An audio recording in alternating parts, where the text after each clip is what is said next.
안녕하세요, 세윤입니다. 오늘은 직장에서는 절대 착해 보이면 안 된다라는 주제로 함께 하겠습니다. 회사에서는 어떤 이미지로 살아가야 될까요? 직장인들의 영원한 숙제죠, 사실.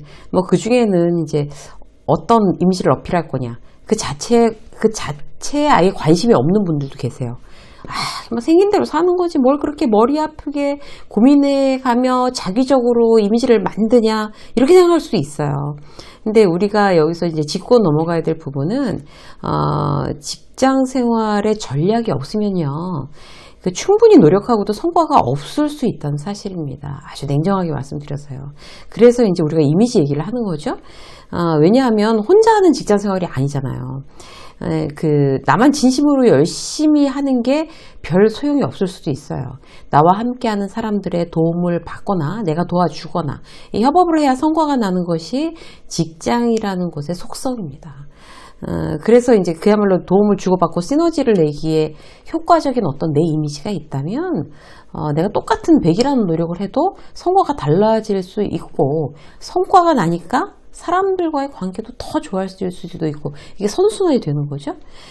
그런 의미에서 오늘 특히 사람들한테 왜 착한 사람으로만 보여서는 안 됩니다. 왜 그런가 하면요. 이제 이런 이야기를 말씀드리고 싶어요. 착하기만 하고 만만하게 보이지 않으려면 내가 어떤 부분을 주의해야 하는지 이제 원포인트 레슨하는 그런 시간을 갖기로 하겠습니다. 자, 메모할 준비 되셨나요? 시작할게요. 그렇게 착하기만 하고 만만하게 보이지 않으려면요. 일단 참아야 할 때와 참지 말아야 할 때를 구분하는 능력이 있어야 됩니다. 이 친구라면 아무리 화를 내도 괜찮다. 이렇게 보여지는 사람이 있어요. 이 친구는 내가 화내도 지가 어쩔 거야. 이렇게 보여지는 사람은 좋은 사람일까요? 나쁜 사람일까요? 자기 자신한테 참 매너가 없는 사람인 거죠. 화를 내도 괜찮다고 타인에게 비춰져서 자기를 힘들게 하니까. 근데 회사에서는 주로 그런 사람들이 있어요. 그런 사람들은 보통 이제 직장 생활 당연히 행복하지 않겠죠? 사회생활, 특히 직장에서 부당한 대우를 그냥 참고 넘기는 건요. 사회생활의 적응도를 점점 떨어뜨리는 방법이에요. 회사 가기 싫다는 기분 느끼신 적 있죠? 주로 언제 그래요? 무례한 일을 당했거나 자존심이 상하거나 수치심을 느낄 때 특히 그렇죠. 내가 회사에 가기 싫어지기 전에 방어하는 능력이 있어야 돼요. 제일 좋은 건요. 참아야 하는 순간, 참지 말아야 하는 순간을 구분하는 능력입니다. 먼저 나는 이제 참을 때와 참지 않을 때를 구분해서 이제 표현할 일은 표현하자. 참을 일은 참지 표현하지 말 일은 표현하지 말자. 이렇게 이제 구분하는 어떤 그런 원칙을 기억하는 게 첫 번째예요. 그 다음으로는요. 참지 말아야 될 어떤 순간이 생겼을 때 어떻게 내가 지혜롭게 표현할까? 이제 이런 연습을 미리 마음으로라도 시뮬레이션을 해놓는 게 대단히 도움이 되겠죠? 예를 들어 볼게요. 내가 이제 원칙을 세웠어요. 무례한 상사한테 한 번은 참는다. 그런데 3번 정도 반복되면 단호하게 말한다. 이게 내가 세운 원칙이라고 치자고요. 그러면 이제 그대로 실행해야 돼요. 이제 상사가 이러는 거예요. 어제 술 마셨어? 왜 이렇게 얼굴이 부었어? 요즘 마음 편한가 보다 김대리? 이러면서 막 그냥 그런 어떤 이제 외모에 대한 얘기를 아무렇지도 않게 막 얘기를 했어요. 그럼 이제 속으로 왜 저 사람 아침부터 시비냐? 저 선배는. 이렇게 생각하지만 발끈해갖고 아침부터 마음 편하긴 뭐가 편해요? 이렇게 하는 것도 웃기잖아요. 굉장히 이상한 사람 되는 것 같고. 뭐라고 그래야 되겠어요? 팀장님 저 부었어요? 컨디션이 좀 그런가 봐요. 오늘 맛있는 거 보양식으로 점심 먹을까요? 이렇게 얘기하는 거예요. 자연스러웠어요. 이렇게 넘어갔어요. 근데 외모에 대해서 자꾸 또 어쩌고저쩌고 얘기를 해요. 자네 3번까지는 참는다. 자, 3번째 드디어 내가 별로던 그 3번째가 온 거예요. 요새 살찐 것 같아. 역시 마음이 편해 김대리. 또 이랬어요.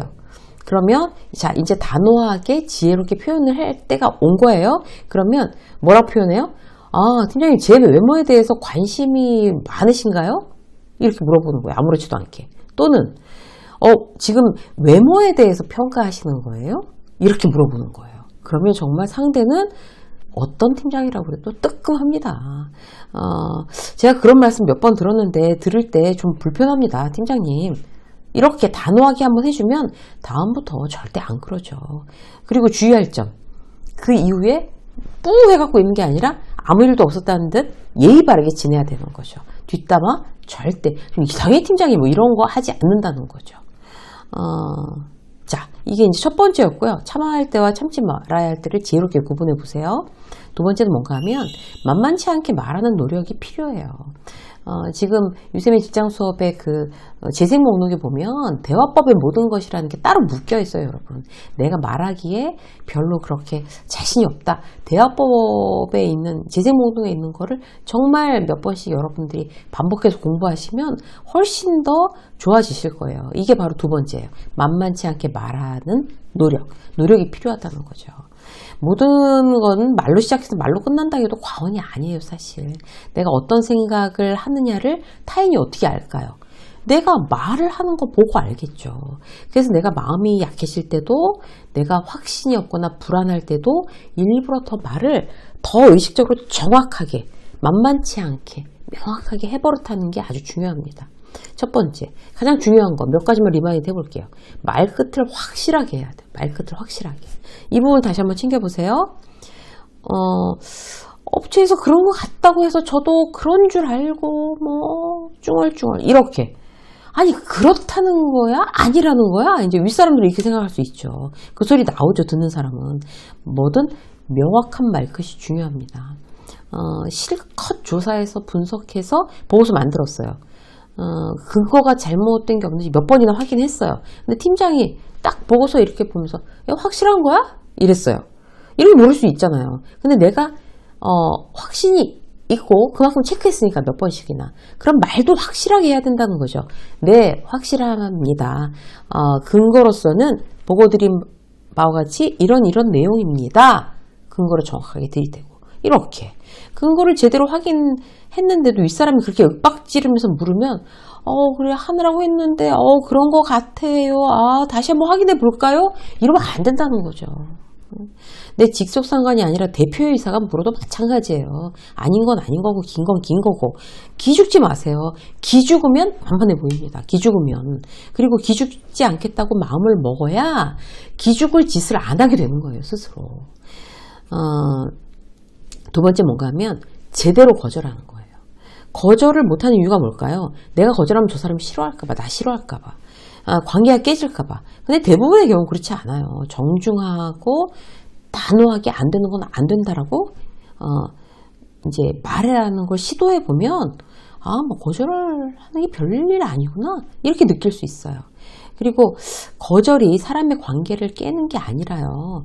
오히려 거절 못해서 그 사람이 나한테 피해를 이제 입힌다고 하면 내가 불만을 가질 수밖에 없잖아요. 나한테 피해를 주니까. 근데 내가 거절 못하고 계속 피해를 당하고 있어. 그러면 이제 나는 계속 불만을 가지고 그럼 결국 관계가 깨질 확률이 더 높아지는 거죠. 자, 만만치 않게 말하는 노력 세 번째 뭘까요? 자기 의견을 명확하게 표현하세요. 보통 윗사람이 점심 뭐 먹을래? 라고 얘기하면 아무거나 팀장님 좋으신 걸로 이렇게 하는 거 별로 좋은 방법 아닙니다. 또 예를 들어서 워크숍 제주도 어때? 이렇게 물어봤어요. 윗사람이. 저는 좋습니다. 저는 뭐든 다 좋아요. 저는 상관없습니다. 팀장님 결정하시는 대로 최선을 다하겠습니다. 이런 습관은 진짜 만만해 보이는 습관이에요. 진짜 다 좋더라도 자기 의견을 명확하게. 작년에 제주도 갔으니까요. 팀장님 이번에는 뭐 설악산은 어떨까요? 뭐 새롭고 시간도 덜 걸리고 막 이렇게 산세도 좋고 날씨도 그때는 굉장히 뭐 좋을 것 같은 단풍도 있고 좋을 것 같은데요. 뭐 이렇게 자기의 의견을 명확하게 표현하는 게 중요한 거죠. 자, 세 번째 뭔가 하면요. 스스로를 자랑스러워하는 능력이에요. 습관처럼 자기를 깎아내리는 사람들이 있어요. 누군가 칭찬할 때를 예로 들어보자고요. 이번에 신규 프로젝트 관련해서 대표이사까지 있는 데서 이제 김 과장이 발표했어요. 회의가 끝나고 나니까 대표이사께서 준비 잘했다고 칭찬하시던데 김 과장이 준비를 많이 했어. 수고했어. 라고 했어요. 그럼 보통 어떻게 해요? 아닙니다. 이렇게. 버벅거려서 죄송합니다. 뭐. 이런 걸 겸손이라고 생각해서 이런 표현하는 거예요. 그런데 그거 겸손도 아니고요. 윗사람에 대한 매너 아닙니다. 그럴 때 직장 상사에 대한 매너는요. 나를 칭찬해준 그분에 대해서 예의를 갖추는 거는 고맙다고 표현하는 거예요. 고맙다고 표현하는 거. 이제 긍정적인 표현이라야 내가 그 사람한테 효감을 줄 수가 있잖아요. 그렇게 말씀해 주셔서 감사합니다. 마음이 놓입니다. 이렇게 다 같이 우리 했습니다. 뭐 이렇게 다들 도와주셔서 무사히 마쳤습니다. 이렇게 또 비교하면서 자기를 깎아내리는 경우도 있죠.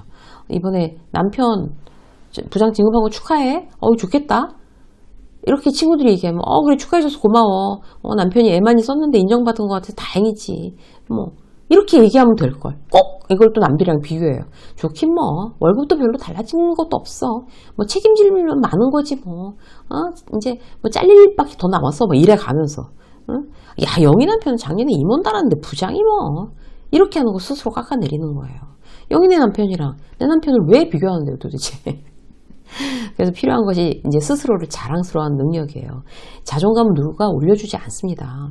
내 스스로 내 자존감을 잘 지키는 게 더 중요해요. 뭘 잘하지도 못하는데 뭐 내가 뭐 하는 것도 아무것도 노력도 안 하는데 막 나는 내가 자랑스러워 이렇게 하면 진짜 그건 환자죠, 환자. 그렇게 하라는 게 아니라 내가 잘하는 건 뭐지? 생각해서 그걸 더 잘하게 하고 내가 나 스스로를 위축되게 하고 자신 없는 게 뭘까? 그걸 생각해내고 보완하려는 노력. 이게 바로 나 스스로를 점점 자랑스러워할 수 있게 만드는 방법이에요. 그러기 위해서 이제 무엇보다 이제 자랑스러운 일을 자꾸 만들어내는 게 중요하죠. 거창할 필요 없어요. 아주 작은 것부터. 예를 들어 볼게요. 밥 먹고 하루 종일 사무실에 앉아있으니까 자꾸 살찌고 몸도 약해지는 것 같아요. 그래서 일주일 딱 정한 거예요. 월요일부터. 자, 금요일까지 딱 일주일 동안 샐러드 도시락 싸오고 점심 간단하게 먹고 이제 시간이 남으니까 이제 30분 동안만 빠른 걸음으로 산책하자. 일주일만 하자. 한 달을 하겠다는 것도 아니고 이제 일주일만 하겠다고. 그러니까 그러면 이제 별로 어려울 거 없으니까 이제 가볍게 시작할 수 있잖아요.